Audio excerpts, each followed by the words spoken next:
Pengangkatan YouTuber dan presenter Deddy Corbuzier menjadi Letnan Kolonel Letkol tituler TNI AD terus menjadi sorotan. Pangkat tituler kepada Deddy Corbuzier diserahkan oleh Menteri Pertahanan Prabowo beberapa waktu lalu. Aturan mengenai pangkat tituler sudah muncul dalam Peraturan Pemerintah Republik Indonesia Nomor 36 Tahun 1959 tentang pangkat-pangkat militer khusus, tituler dan kehormatan. Selanjutnya pangkat tituler ini juga diatur dalam Undang-Undang Nomor 34 Tahun 2004 tentang Tentara Nasional Indonesia dan Peraturan Pemerintah Nomor 39 Tahun 2010 tentang Administrasi Prajurit Tentara Nasional Indonesia. Pada pasal 27C UU TNI berbunyi, C. Pangkat tituler diberikan untuk sementara kepada warga negara yang diperlukan dan bersedia menjalankan tugas jabatan yang diperlukan dan bersedia menjalankan tugas jabatan keprajuritan tertentu di lingkungan TNI, berlaku selama masih memangku jabatan keprajuritan tersebut, serta membawa akibat administrasi terbatas. Dalam Peraturan Pemerintah Nomor 39 Tahun 2010 tentang Administrasi Prajurit Tentara Nasional Indonesia terdapat sejumlah pasal yang mengatur pangkat tituler. Pasal 5. 1. Setiap prajurit diberi pangkat. 2. Pangkat sebagaimana dimaksud pada ayat 1, menurut sifatnya dibedakan sebagai berikut. A. Pangkat efektif yang diberikan kepada prajurit selama menjalani dinas keprajuritan dan membawa akibat administrasi penuh dan B. Pangkat khusus yang terdiri atas pangkat lokal dan pangkat tituler.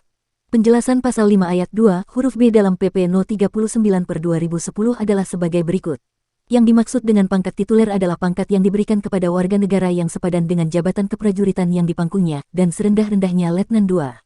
Jika yang bersangkutan tidak lagi memangku jabatan keprajuritan, pangkat yang bersifat tituler tersebut akan dicabut. Pasal 29. 1. Warga negara yang diperlukan dan bersedia untuk menjalankan tugas jabatan keprajuritan tertentu di lingkungan TNI diberi pangkat tituler sebagaimana dimaksud dalam pasal 5 ayat 2 huruf B.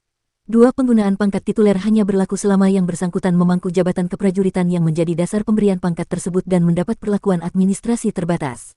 3. Warga negara yang diberi pangkat tituler sebagaimana dimaksud pada ayat 1 berlaku hukum militer dan berada dalam kewenangan peradilan militer sebagaimana yang berlaku bagi prajurit. 4. Ketentuan lebih lanjut mengenai pangkat tituler sebagaimana dimaksud pada ayat 1 dan ayat 2 diatur dengan Peraturan Panglima. Jika kita membaca seluruh pasal-pasal undang-undang di atas, sudah sangat begitu jelas bahwa kini panggilan Om Ded sudah tidak berlaku lagi, melainkan Pak Letkol Deddy. Apakah beliau masih bisa menghibur kita di podcast? Jawabannya tidak. Apakah beliau masih bisa bicara lugas, tanpa batas semasih dalam koridor untuk menyampaikan kritik dan opini, untuk ikut membangun bangsa ini melalui pemikiran rakyat bawah? Sudah tentu tidak. Podcast adalah ruang bicara pengganti obrolan warung kopi di era modern, yang sangat bagus dan dinantikan. Dan nyatanya generasi muda butuh ruang itu. Podcast Om Ded sudah terbukti membawa era baru dalam penyampaian aspirasi di luar konten artis yang tak berguna. Rakyat butuh kenyamanan berdialog itu dan ketika Om Ded berseragam hijau doreng kebanggaan rakyat itu, sudah tentu semua itu akan hilang meskipun sebenarnya aparatur negara yang paling dekat dengan rakyat adalah tentara, ya hanya tentara. Lalu pertanyaannya, segenting apakah sebuah negara harus mengangkat seorang yang terkenal kritis di mata masyarakat untuk sekedar menjadi abdi negara dengan pangkat tituler yang bersifat jalur istimewa dan sementara serta terbatas itu?